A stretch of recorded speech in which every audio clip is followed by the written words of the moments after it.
말씀은 요한복음 12장 12절에서 16절, 제목은 종려주일의 의미와 예수님의 마지막 가르침이라는 제목으로 여러분과 함께 은혜를 나누고자 합니다. 먼저 본문을 같이 한 목소리로 읽겠습니다. 요한복음 12장 12절에서 16절 함께 읽습니다. 그 이튿날에는 명절에 온 무리가 예수께서 예루살렘으로 오신다는 것을 듣고 종려나무 가지를 가지고 맞으러 나가 외치되 호산나 찬송하리로다 주의 이름으로 오시는 이 곧 이스라엘의 왕이시여 하더라. 예수는 한 어린 아이를 보고 다시니 이른 기록된 바 시온을 따라 두려워하지 말라. 보라 너의 왕이 나귀 새끼를 타고 오신다 함과 같더라. 제자들은 처음에 이 일을 깨닫지 못하였다가 예수께서 영광을 얻으신 후에야 이것이 예수께 대하여 기록된 것인가 사람들이 예수께 이같이 하는 것이 생각났더라.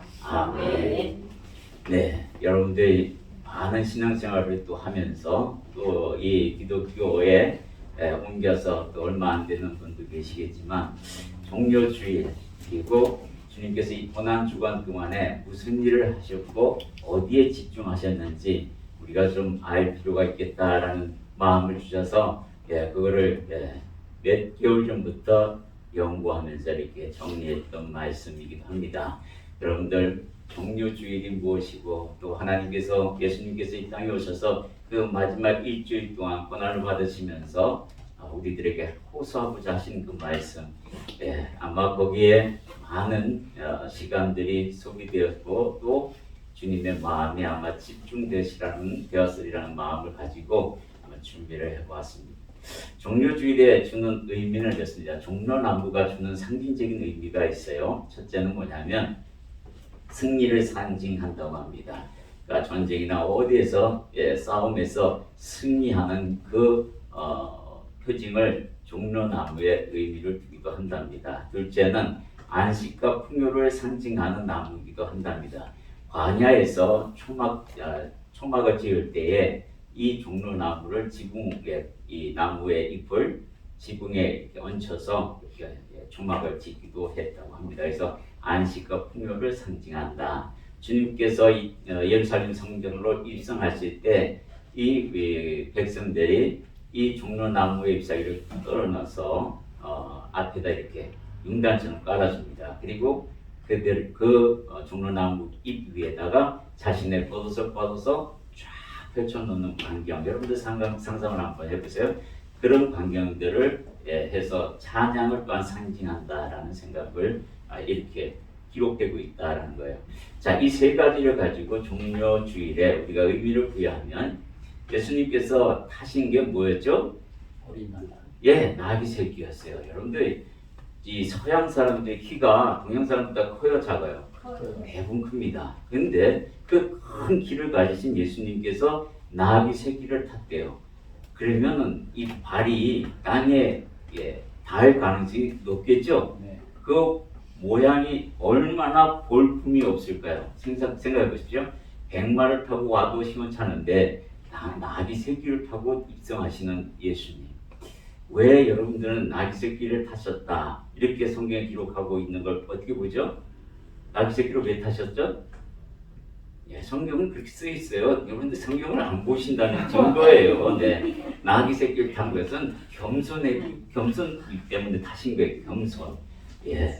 겸손한 왕이라는 거예요. 겸손의 왕. 우리 여기 이단들 보면은 다 백마 타고 한 번씩 다 찍었어요. 그죠? 사진 한번 보면은 공통점이 전부 백마 타고 찍은 게 공통점입니다. 거기 이만희도 포함되어 있고 다 찍었어요. 진짜 사진을 봤더니 한 명도 우리나라 교주 중에 백마 안 타신 분 없어요. 정말 예수님은 나귀를 타셨습니다. 그러니까 그들 스스로가 뭐예요? 나는 예수가 아니라는 걸 스스로 알고 있는 거죠. 주님은 겸손의 왕의 모습으로 우리에게 섬기려고 오셨다라고 성경 분명히 이야기하고 있습니다. 남들이 보면 누가 그분을 보고 승전가를 부를 만큼 장군이라고 하겠습니까? 그죠? 만왕의 왕의 모습이 나귀 새끼를 타고 들어오시는 모습, 감히 그렇게 상상을 못합니다. 사람의 생각으로는 상상할 수 없는 그런 행동들이지만 하나님은 우리에게 너희들의 생각과 내 생각은 다르다 이렇게 말씀하시면서 스스로 겸손을 우리에게 보이십니다. 너희도 이렇게 하기를 바란다. 그 마음이 거기에 나타나는 거예요. 종료주의는 겸손을 선포하시면서 들어오시는 겁니다. 주님께서 우리에게 당신을 믿고 의지하는 백성들에게 겸손하라 이렇게 가르치고 있는 거죠. 자, 스가랴서 9장 9절을 우리 함께 읽어볼까요? 시온에 따라 크게 기뻐할지어다. 예루살렘에 따라 즐거이 부를지어다. 보라, 내 왕이 내게 임하시나니 그는 공의로우시며 돈을 베푸시며 겸손하여서 나귀를 타시나니 나귀의 작은 것 곧 나귀 새끼니라. 여러분이 스가랴서를 제대로 읽었다면 답이 아까 나왔겠죠? 여기 쓰있죠? 겸손. 겸손 때문에 나귀를 타셨다. 이렇게 얘기합니다. 정말 여러분들은 우리들은 삶 속에서 정말 하나님께서 우리에게 제일 먼저 가르친 거 겸손하거라. 아멘. 교만은 죄의 관문에 들어가는 가장 큰 문입니다. 그러니까 그 문을 닫고 겸손, 작은 문을 열어라라고 이야기해주고 있는 것입니다. 호산나라고 외친 이유가 뭘까요? 호산나. 여러분들 호산나가 무슨 뜻이냐면 저기 써 있어요. 오함나니 이제 구원하소서. 구원해달라고 외치는 겁니다. 호산나 다윗의 자손이여, 호산나 다윗의 자손이여. 이 말은 시편 118편 25절을 한 단어로 묶은 겁니다. 함께 읽겠습니다. 여호와여 구하옵나니 이제 구원하소서. 여호와여 우리가 구하옵나니 이제 형통하게 하소서. 이 시편을 보면서 여러분 어떤 생각이 듭니까? 주님의 구원이 곧 우리의 형통과 연결되어 있다는 겁니다. 주님의 백성은 하나님이 지키시기 때문에 우리가 남들이 보는 외부적으로 제3자가 보는 우리의 인생은 뭐 별거 아닌 것처럼 거반거반하지만 그러나 우리들은 실제로 당하는 나는 그들과 다르다는 거예요. 왜? 하나님이 나를 지키고 있다는 사실을 믿고 알기 때문입니다. 거기서 오는 형통은 우리가 요셉은 감옥에서 억울한 누명에서 그렇게 인생을 어렵게 살았습니다. 제3자가 봤을 때 야, 네 인생에 무슨 하나님이 있겠노? 이런 말 할 수 있습니다. 그러나 그 요셉은 어린 나이에도 형을 원통하거나 자기를 팔아먹은 형들을 원망하거나 그렇게 그런 말씀이 성경에 없습니다. 그리고는 하나님과 함께 동행했다고, 그리고 감옥에 있는 그에게 형통했다라고 기록하고 있습니다. 하나님은 하나님이 붙들면 환경이 이기지 못합니다. 그렇기 때문에 형통한 말이 있는 겁니다. 아마 요셉은 장소만 달랐지 아마 마음의 그 기쁨은 즐거움은 놓치지 않았을 것이라고 봅니다. 우리가 이런 환경에 처했을 때 세상 사람들과 똑같은 환경에 처했다 하더라도 호산나 다윗의 자손이여 그분이 나를 구원하시기 때문에 내가 평안하다 그렇게 선언할 수 있다는 거예요. 이 두 개의 말씀이 곧 종료주일의 선포입니다.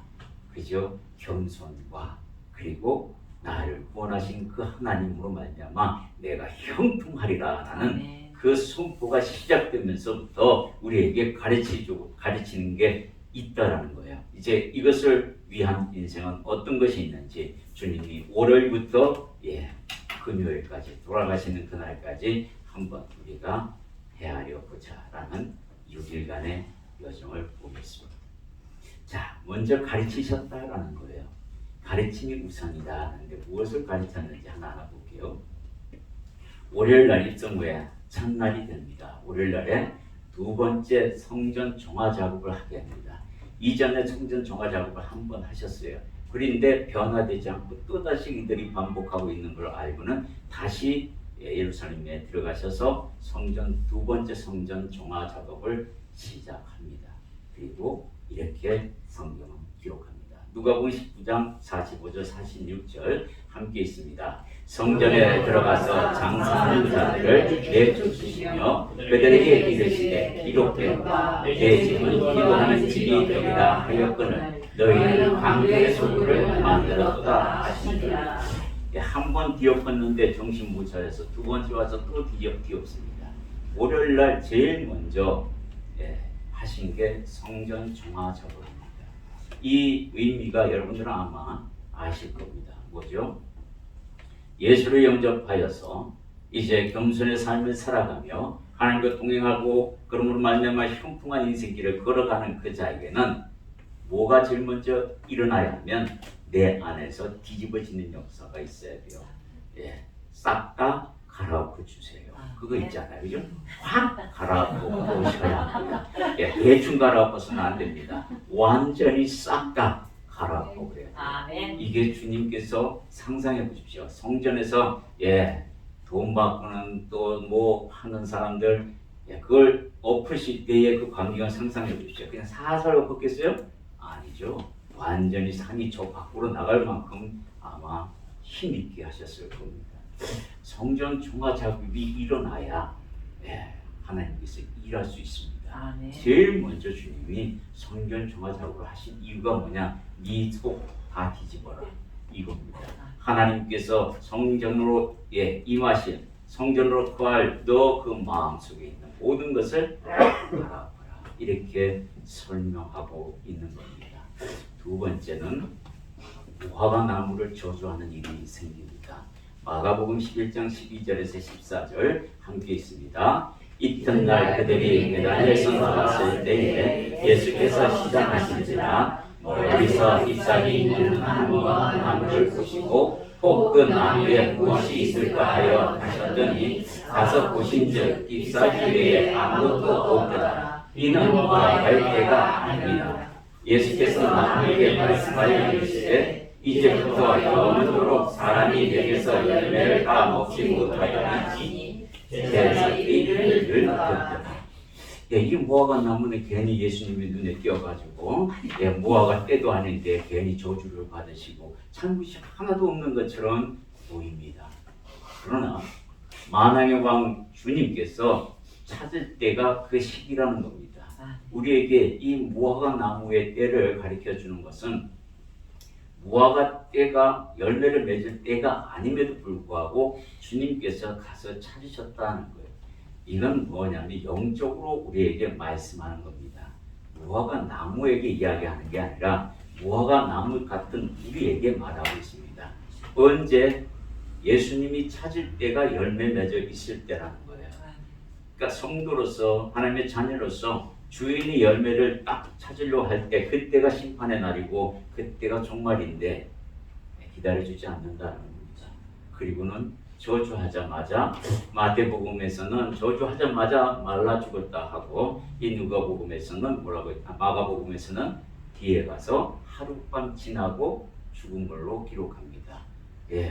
마가복음은 좀 더 자세하게 이야기하고 있는 겁니다. 마태는 예수님의 기적에 대하여 하나님의 아들로 오신 예수님을 표방하다 보니까 기적에 대한 포인트를 강하게 이야기하다 보니 그렇게 기록한 것이고 마가복음은 순서대로 이렇게 보여주는 겁니다.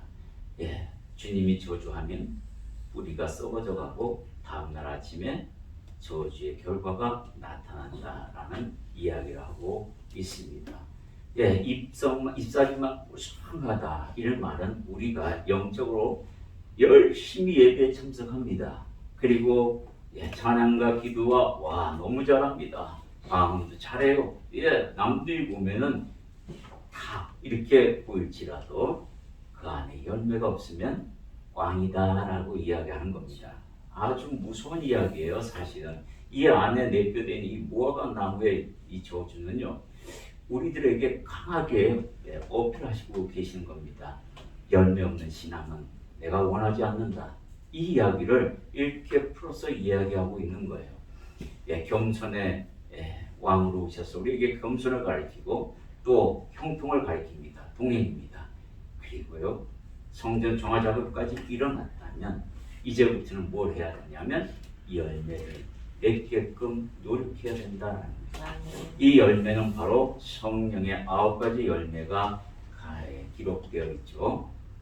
그 열매를 맺어가면서 하나님과 동행하는 결과가 나타나야 된다, 이 이야기를 하고 있어요. 그런데 겸손과 하나님과 동행하는 자는 반드시 열매가 자동으로 드러나게 되어 있어요. 여러분들이 노력 안 해도요, 사실은 이게 드러납니다. 동행을 안 해서 문제지, 동행만 한다는 걸 인식하게 되면 하나님께서 찔러대시기 때문에 안 할 수가 없어요. 할 수밖에 없어요. 그러니까 순서대로 지금 이야기하는 것 뿐입니다. 여러분들, 이 열매는 성령의 열매로서 하나님과 함께 이루어가는 열매예요. 그러니까 여러분들이 그렇게 저거 어떻게 하지? 이렇게 고민 안 해도 주님한테 순종만 하고 맡기기만 하면 열매는 자동으로 때가 아니더라도 이루어진다. 이 이야기를 우리에게 하고 계시는 것 같습니다. 두 번째 날이에요. 입성 후 두 번째 화요일입니다. 예수님의 권위에 대한 질문을 대제사장들과 바리새인들이 예수님께 대항하면서 질문합니다. 당신이 말하는 거와 행하는 권세가 누구에게서 왔느냐? 라고 물었습니다. 그때 바리새인들이 대답을 했어요? 안 했어요? 성경을 안 읽는다고 지금 그렇게 강하게 표현하시면 송구합니다. 제가 뭐라고 얘기하냐면 너의 권위가 어디서부터 왔느냐? 주님께서 대답을 안 합니다. 그리고 이렇게 대답합니다. 거꾸로 세례 요한이 왔을 때 그 세례 요한의 세례는 어디서 왔다고 생각하느냐?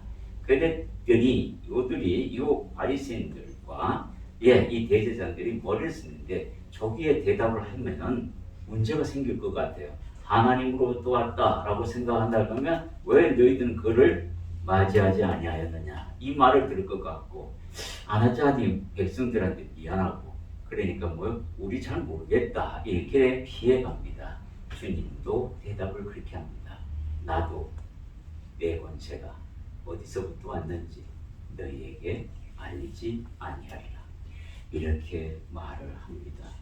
주님은 바리새인들의 썩은 대제사장들의 썩은 그 모습에 아주 구역질나는 그런 태도로 주님이 일관성 있게 이야기하고 있죠. 자, 경고의 세 가지 비유를 합니다. 그리고 마지막에 세금에 대해서도 이야기합니다. 두 아들의 비유를 하죠. 한 아비에게 두 아들이 있는데 큰 아이고 오늘 포도원에 가서 포도원에서 좀 일 좀 하거라. 아버지 가겠습니다. 그리고 둘째 아이에게 너도 가서 포도원에 가서 일하거라. 그랬더니 둘째 아들은 실소이다. 아버지 나 싫어요. 나 바빠요. 그랬는데 큰 아이는 간다 해놓고 안 가고 둘째 아이는 안 간다 해놓고 가다가 아버지의 말씀이 기억이 나서 아버지 말씀을 어기는 내가 참 아버지를 힘들게 하고 있구나 하고 마음에 찔려서 가서 일을 했어요. 누가 순종했느냐? 라고 물었습니다. 누가 순종했죠? 왜 둘째? 이거는 대답할 수가 있어야 돼요. 이것까지 대답 안 한다고 저 바로 내려가려고 그랬습니다. 두 번째는 포도 농부의 비유예요. 포도 농부. 한 주인이 포도밭을 만듭니다. 포도를 만들어요. 울타리 치고 망대를 세웁니다. 그리고 농부에게 부탁을 합니다. 내가 올 때까지 잘 갖고 가라. 포도가 무척하게 열렸어요. 그래서 많은 사람들을 주인이 어떻게 포도원이 됐는지 가서 보고 오라 했더니 이 농부들이 주인이 보낸 사자들을 다 쳐 죽여버립니다. 욕심이 생긴 거죠. 이번에는 저들에게 내가 아들을 보내리라. 아들은 나의 상속자니 함부로 못하리라 하고 아들을 보냈더니 저는 상속자이니 저를 쳐 죽이고 우리가 이 포도원을 갖자. 이렇게 이야기합니다. 그러자 포도원 주인이 나중에 어떻게 되죠? 군대를 끌고 와 이들을 말살하고 다른 농부에게 맡기지 않겠느냐라고 주님이 비유로 이야기합니다. 이 두 가지 비유는 무엇을 이야기하고 있죠? 바로 순종을 이야기하고 있습니다. 세 번째 혼인잔치. 혼인잔치는 어떤 임금이 이 아들을 위해서 잔치를 벌립니다. 이 잔치가 합당한 사람들을 당신께서 합당한 사람들 초청을 다 합니다. 그런데 한 명도 그 초청에 응하지 않습니다. 나는 오늘 밭에서 일해야 하니 내가 사업이 바빠서 못 가겠노라. 그러면서 다 거절을 해요. 그렇게 거절한 것을 들고 임금에게 옵니다. 저들이 바쁘다고 안 온답니다. 그러면은 사거리에 가서 만나는 사람 족족 이 잔치에 초대합니다. 다 초대해서 잔치가 이제 무르길 때 임금이 그 잔치석에 나타납니다. 다 불러봤는데 한 사람이 예복이 없는 거예요. 너 왜 예복을 안 입고 왔느냐? 그랬더니 아무 말 못하고 고개를 숙입니다. 그때 임금이 이 자를 잡아다 호박하여 밖에 던지라 이렇게 말합니다. 이건 무엇을 얘기합니까? 예복은 그리스도의 복입니다. 옷입니다. 옷. 예복은 그거예요. 복음의 옷을 입지 않는 자가 거기에 들어올 수는 없는 겁니다. 그래서 내쫓김을 당합니다. 이 혼인 잔치는 바로 하나님의 나라에서 있을 잔치를 비유하는데 거기에 들어갈 사람들에 대하여 말하고 있습니다. 진작 들어가야 할 유대인들은 들어가지 못하고 이방인들이 들어가 앉는데 예수 옷 입지 아니한 자는 쫓겨나리라. 이 이야기를 혼인잔치에 비해서 주님에게 말하고 있습니다. 세금에 대하여 묻습니다. 그랬더니 주님이 뭐라고 얘기하죠? 가이사의 것은 가이사에게, 하나님 것은 하나님에게 드리라 라고 가르쳐 줍니다. 이러한 가르침 속에서 여러분들이 이 비유를 보고 여러분들은 어디에 포함되어 있는 사람입니까? 큰 아들입니까? 작은 아들입니까? 아니면 포도원의 농부, 악한 농부들입니까? 아니면 혼인잔치에서 예복을 입지 않고 버젓이 앉아있는 그 모습입니까? 이 모든 모습에서 불순종의 대가는 버림을 당한다라고 주님은 우리에게 이야기합니다. 그리고 세금에 대해서는 낼 것은 내되 하나님 거와 구별하여 내라라고 우리에게 또한 당부하고 있는 겁니다. 부활에 대하여 가르치고 있습니다. 서기관 사두개인들과 바리새인들 간에 논쟁이 생겼어요. 부활이 있다 없다. 어떻게 생겼죠? 논쟁에서도 이렇습니다. 한 사람에게 7 형제가 있었습니다. 그런데 큰 형이 장가를 가서 아이를 낳지 못하고 죽었습니다. 기업은 물려야 되는데 둘째, 셋째, 넷째, 다섯째, 여섯째까지 아이가 없다고 7째까지 가서 아내를 다 삼았는데 이 사람이 나중에 죽어서 부활하면 이 여자는 누구의 아내가 되겠습니까? 7이 다 취하였는데요. 주님께서 뭐라고 이야기하죠? 너희가 성경도 하나님의 능력도 오해했다 이렇게 이야기합니다. 그리고는 부활 때는 천사와 같아서 시집과 장가를 안 간다 이렇게 이야기하고 있어요. 이 이야기를 통해서 무엇을 얘기하냐? 너희들이 곡해하고 있는 그 부활 신앙관 그거 버려라 그러면서 우리에게 바른 부활관을 이야기해주고 있습니다. 그리고 바리새인들과 서기관들을 꾸짖습니다. 그 꾸짖음에 있어서 화 있을 징조하고 7번이나 이야기하는데 그 7번의 내용들이 거기에 다 기록되어 있습니다. 얼마나 하나님께서 화가 났는지 이 회칠한 무덤들아 이렇게 얘기합니다. 겉은 아름답게 꾸몄으나 속은 죽은 뼈다귀밖에 없는 것 이렇게 이야기하니 우리들에게 열매 없는 신앙에 대한 표본을 바리새인들 두고 서기관들을 두고 이야기하고 있습니다. 여러분들 성경을 읽을 때에 주님께서 화를 내시는 그 부분에 있어서 집중하셔야 합니다. 혹시 내가 이들을 담고 있지는 않는가 보셔야 해요. 나는 안 그래 하고 대충 읽지 마시고 하나하나 따져서 보라는 겁니다. 그랬을 때 여기에 이 적힌 7가지 화실진저 이것뿐이겠습니까? 더 많죠. 엄청 많습니다. 그죠? 우리가 복음을 들고 있던 그 메신저들을 운전받게 했던 저의 인생도 있었습니다. 꼴도 보기 싫어가지고 문 닫아버린 경우도 있습니다. 오히려 불교를 믿는다고 우린 절 믿어요 이러면서 내쫓은 경우도 있었습니다. 여기에 화 있을 진저에 해당했던 사람입니다. 그런데 주님께서 약속대로 당신을 믿는 그 믿음으로 내가 너를 새롭게 하리라. 그러니 그렇게 외쳤던 인간이 이제 제대로 돼서 여자리에 섰습니다. 여러분도 그런 과거가 있다면 회개하시고 하나님 앞에서 진짜 겸손하게 나아갔으면 좋겠습니다. 아멘. 네, 네 번째는 예루살렘의 멸망에 대한 경고를 하십니다. 우리가 함께 읽겠습니다. 예루살렘아 예루살렘아 선지자들을 죽이고 내게 파송된 자들을 돌로 치는 자여 암탉이 그 새끼를 날개하에 모음같이 내가 내 자녀를 모으려고 하는 일이 몇 번이느냐. 그러나 너희가 원하지 아니하였도다. 제가 이 구절을 읽으면 옛날 일이 생각납니다. 지금 방금 말씀하셨듯이 제가 주님 앞에 신앙 고백할 때에 이 말씀을 들었습니다. 병동아 병동아 선지자들을 죽이고 내게 파송된 선지자들을 돌로 쳤던 너 아니냐. 암탉이 그 새끼를 날개 아래 모음같이 내가 너를 얼마나 불러 모았더냐. 근데 네가 원치 않았구나. 이 말씀을 제게 들려주는 것 같아서요. 너무너무 슬펐습니다. 제 인생에 대해서 혐오감을 느낄 정도로 너무너무 슬프고 괴로웠던 구절입니다. 여러분들 정말로 주님께서 이 말씀을 하면서 눈물을 흘리십니다. 산동산에서 예루살렘 성을 바라보며 이 말씀을 하면서요. 펑펑 우십니다. 그 우는 모습을 보고 사람들이 주님께서 묻죠. 사람들이 나를 누구라 하느냐? 예레미야라 하리이다. 그 모습은 뭐요? 눈물의 선지자 예레미야로 말씀하는 이유가 이 말씀을 하면서 많이 우셨다라는 거예요. 주님은 이런 우리들을 이 땅에 그냥 놔두고 또 승천하시면서 그렇게 가실 그 모든 그의 상황에서 우리들을 향하여 우는 것이 아닌가 이런 생각을 해봅니다. 제가 모시던 한 목사님이 원목 목사님이신데요.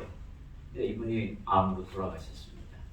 근데 마지막 임종 때 제가 아들 같아서 저를 불러서 중환자실에 있는데 뛰어가서 마지막 임종을 보는데 기도하는데 저보고 기도해달라 그래서 기도하는데요. 환상이 보이는데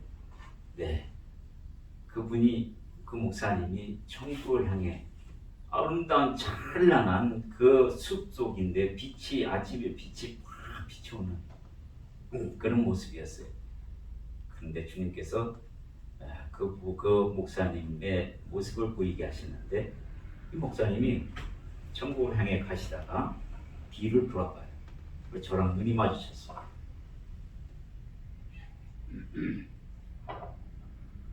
그 눈은 굉장히 슬픈 눈이었습니다. 나는 그 눈을 보고 그리고 걱정스러운 얼굴 표정이었어요. 왜 밝은 표정이 아니고 저 모습으로 나를 봤을까? 굉장히 뜨끔했습니다. 혹여 내가 주님 앞에 잘못하고 있는 것을 보게 하는 건 아닌가. 근데 이내 답이 왔습니다. 이곳에 남아있는 너희들이 불쌍하다라는 그런 말씀이었어요. 그렇구나. 주님께서 그렇게 말씀하는구나. 정말 이겨내기 힘든 세상이지만 하나님과 함께하지 않으면 정말 근심 많은 인생이 되겠구나. 그런 말씀의 메시지를 그렇게 저에게 주셔서 지금까지 흔들리거나 혹여 제가 마음으로부터 하나님을 멀어지게 하는 그런 요소들이 있다면 이 모습이 자꾸 떠올라서 우리 목사님에게 마지막 주신 메시지인데 걱정, 근심 그런 거 일으키지 말아야겠다. 주님이 그런 모습으로 나를 보는 건 아닌가. 그래서 쉽게 다시 돌이켜 신앙 안으로 들어오게 하는 그런 계기가 되기도 합니다. 다섯 번째는 한 여인의 옥합이 한 옥합이 깨지는 역사가 일어나죠. 바칩니다.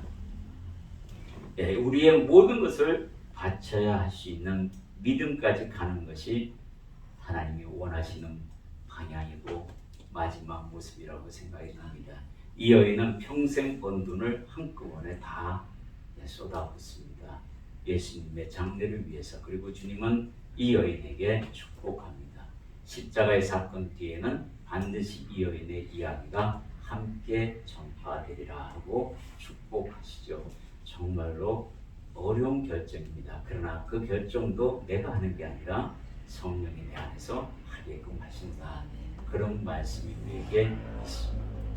자, 유다의 반역이 예고됩니다. 주님께서 유다의 반역을 예고하십니다. 수요일 날 세 번째 날입니다. 예수님을 죽이기 위한 음모들이 이날에 펼쳐지게 되죠. 특별한 가르침이 있습니다. 첫 번째 가르침은 성령의 시대를 선포하십니다. 수요일 날에.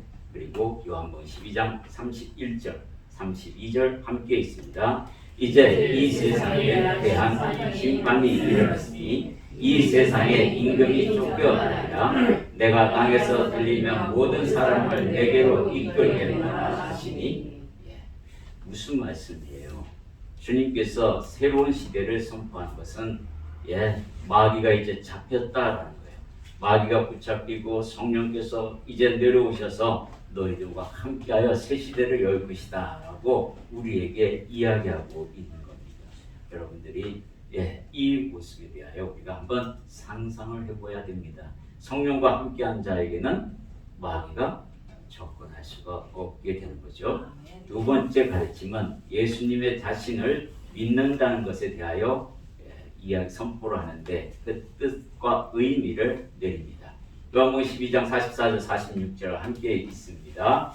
예수께서 외쳐 이르시되 나를 믿는 자는 나를 믿는 것이 아니요 나를 보내신 이를 믿는 것이며 나를 보는 자는 나를 보내신 이를 보는 것이니라.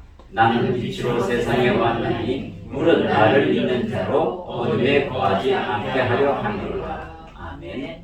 예수님 자신을 누구에게 비하고 있어요? 하나님에게. 그러니까 나를 본 자는 하나님을 보는 거고 나를 믿는 자는 하나님을 믿는 것이다 라고 연결지어서 믿음에 대한 정의를 분명하게 드러냅니다. 그래서 칭의가 일어나게 되는 것이다 라고 설명하고 있어요. 세 번째 특별한 가르침은 성령의 일을 가르치십니다. 우리 요한복음 15장 26절과 또 13절이 있습니다. 함께 있습니다. 내가 아버지께로부터 너희에게 보낼 보혜사 곧 아버지께로부터 나오시는 진리의 성령이 오실 때에 그가 나를 증언하실 것이고 그러나 진리의 성령이 오시면 그가 너희를 모든 진리 가운데로 인도하시니 그가 스스로 말하지 않고 오직 들은 것을 말하며 장래 일을 너희에게 알리시리라. 무슨 말이냐면 성령의 사람은 성령의 말을 하고 성령의 일을 합니다. 그걸 보고 성령의 사람인 것을 우리가 알게 된다라는 거예요. 자, 사랑의 원리를 또한 가르칩니다. 요한복음 14장 20절에서 21절 함께 있습니다. 그날에는 내가 아버지 안에 너희가 내 안에 내가 너희 안에 있는 것을 너희가 알리라. 나의 계명을 지키는 자가 나를 사랑하는 자니 나를 사랑하는 자는 내 아버지께 사랑을 받을 것이고 나도 그를 사랑하여 그에게 나타내리라. 무슨 말이야? 하나님의 사랑은 인간들의 사랑과 다릅니다. 그 사랑은 이런 겁니다. 하나님을 내 안에 영접했어요. 그러면 사랑이 이루어지는 겁니다. 그리고 내가 하나님 안에 들어가는 것은 하나님께서 당신은 나를 품었다는 증거로 이미 예수 그리스도를 주로 섬기게끔 하신 그 믿음과 고백으로 이미 증명이 되기 때문에 서로 교환이 일어났어요. 위대한 교환이 이루어졌습니다. 그렇기 때문에 우리는 뭐요? 하나님을 사랑하고 있는 거고 하나님이 우리를 사랑하고 계시다. 아멘. 그 대신에 우리가 이 땅에서 행위로 사랑을 증거하는 것은 하나님의 말씀을 이루어가는 것. 이게 같이 가야 사랑하는 자다라고 말하고 하나님을 사랑하는 입증, 그러니까 사랑을 입증하기 위해서는 하나님의 말씀이 내 삶에서 실천되어야 한다. 아멘. 이 이야기를 가르치고 계시는 겁니다. 목요일입니다. 이제 넷째 날이죠. 6월절 식사와 최후의 성만찬이 이날 저녁에 일어납니다. 그리고 두 번째 제자들의 발을 씻기십니다. 그리고 예수님이 고별 설교가 요한복음 17장에 쓰여 있습니다. 마지막 설교세요. 거기에서 지금 방금 여러분들이 읽었던 것처럼 하나님의 영광을 오로지 나타내기 위해 내가 이 일을 다 감당하였습니다 하고 고별 설교를 하게 됩니다. 그리고 마지막으로 또 중보 기도를 하게 되죠. 겟세마네 동산에서 마지막 기도, 땀이 핏방울 꿰도록 기도하시는 모습을 보게 됩니다. 이게 저녁 10시에서 12시 사이에 목요일날 일어났다. 로마 시간으로 달력으로 이야기하는 겁니다. 유대 달력이 아니라. 그러니까 12시까지 이렇게 됐다가 12시에 산에서 내려오시면서 유다의 게임으로 말미암아 잡히게 되죠. 금요일날 이제 입성하신 후 다섯째 날에 순환의 밤이 일어납니다. 배신을 당하고 잡히신 예수님 12시 새벽 12시 금요일날 잡힙니다. 잡히신 후에 순환에 대하여 이야기하고 있습니다. 안나스라는 제사장에게 붙들려 갑니다. 이게 1시경입니다. 여기서 정확한 시간은 측정할 수가 없어요. 그래서 임의로 1시간 간격으로 만들어 놓은 것 뿐입니다. 진짜 이 시간이 일어난 게 아니고요. 순서만 보시라는 거예요. 자, 그래서 편하게 보시라고 1시간 간격으로 해놓았던 겁니다. 안나스는 그 당시 때 대제사장이 아니었습니다. 대제사장은 저기 보면 가야바라는 사람이었는데 이 사람이 사위였어요. 그러니까 장인어른이 안나스입니다. 근데 권세가 안나스에게 있었던 겁니다. 전 대제사장에게. 그래서 안나스에게 먼저 간 겁니다. 그 다음에 사내들인 공의에서 또한 신문을 받습니다. 그 다음에 가야바에게 신문을 받아요. 그리고 빌라도에게 갑니다. 빌라도에게 1차 신문을 받은 게 새벽 4시경이었을 거라고 추측을 합니다. 빌라도는 이 사람이 갈릴리 사람이라는 것을 알고는 헤롯에게 다시 보냅니다. 그래서 헤롯에게 신문을 받죠. 이게 새벽 5시경이에요. 그래서 헤롯이 신문하다 보니까 아니야, 이건 우리가 나라에 아니다. 다시 빌라도에게 또 보냅니다. 빌라도에게서 2차 신문을 받는 게 6시경입니다. 그때 십자가의 사형 선고를 확정합니다. 그리고 아침 9시에 십자가에 달리시고 오후 3시에 숨을 거두십니다. 이렇게 새벽 12시부터 6시까지 신문을 받는데 6번이나 장소로 옮겨가면서 주님이 받습니다. 그 얼마나 지치신 모습으로 왔다 갔다 하시면서 사람들이 지멋대로 방금 이들이 호산나 다윗의 자손이여 예수여 어쩔고 저쩔고 했던 그 무리들이 한꺼번에 반대로 반역을 해버리는 이런 일들이 벌어집니다. 예수님은 6번이나 돌아다니면서 그 야밤에 신문을 받는데 집시대로 지칩니다. 우리가 영화의 한 장면을 보듯이 보면 정말로 많은 피를 흘리고 가시관에 쓰시면서 얼굴에 온 핏덩어리가 흘러내리면서 그리고 채찍을 맞아서 살은 다 찢어지고 너덜너덜해진 그 상황에서 지치신 모습으로 그리고 골고다의 언덕을 향하여 걸어갑니다. 이렇게 해서 3시경에 죽으시고 이제 내일부터는 여러분들 새벽에 가상 그것을 여러분들에게 말씀드리겠습니다. 여러분들께서 십자가 위에서 7마디 그 말씀 여러분들 하나하나 보시면서 나아가기를 소망합니다. 그래서 내일 아침부터 이렇게 말씀드리는 것은 십자가 위에서 돌아가시기 전에 가상칠언이라 그래서 십자가 위에서 하신 7마디를 배우게 됩니다. 오늘 말씀을 결론하자면 순종과 순결에 대하여 우리에게 이야기하고 있습니다. 하나님 우리에게 뭘 이야기하냐면 순종하라 그리고 순결하라 이야기를 가르치고 있고 복음의 열매를 취하라 가지라 말하고 있습니다. 하나님의 나라의 혼인잔치를 준비하라. 이 메시지가 간단하지만 많은 비유로 주님께서 마지막으로 우리에게 선포하신 겁니다. 여러분들 함께 이것을 두고 잠시 묵상하며 나아가기를 소망합니다.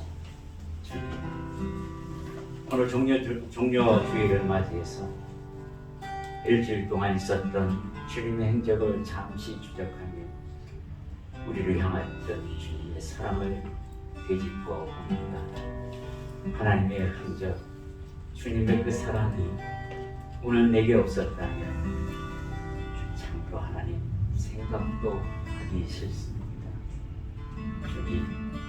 주님이 오늘 우리에게 부탁하신 말씀, 순종과 순결, 복음의 열매, 그리고 하나님께서 준비하신 천국의 잔치를 하나님 소망하며 주님, 우리가 이제부터라도 열매 맺는 신앙, 순결한 신앙, 순종하는 신앙, 그리고 혼인잔치를 예비하는 신앙 되기를 소망합니다.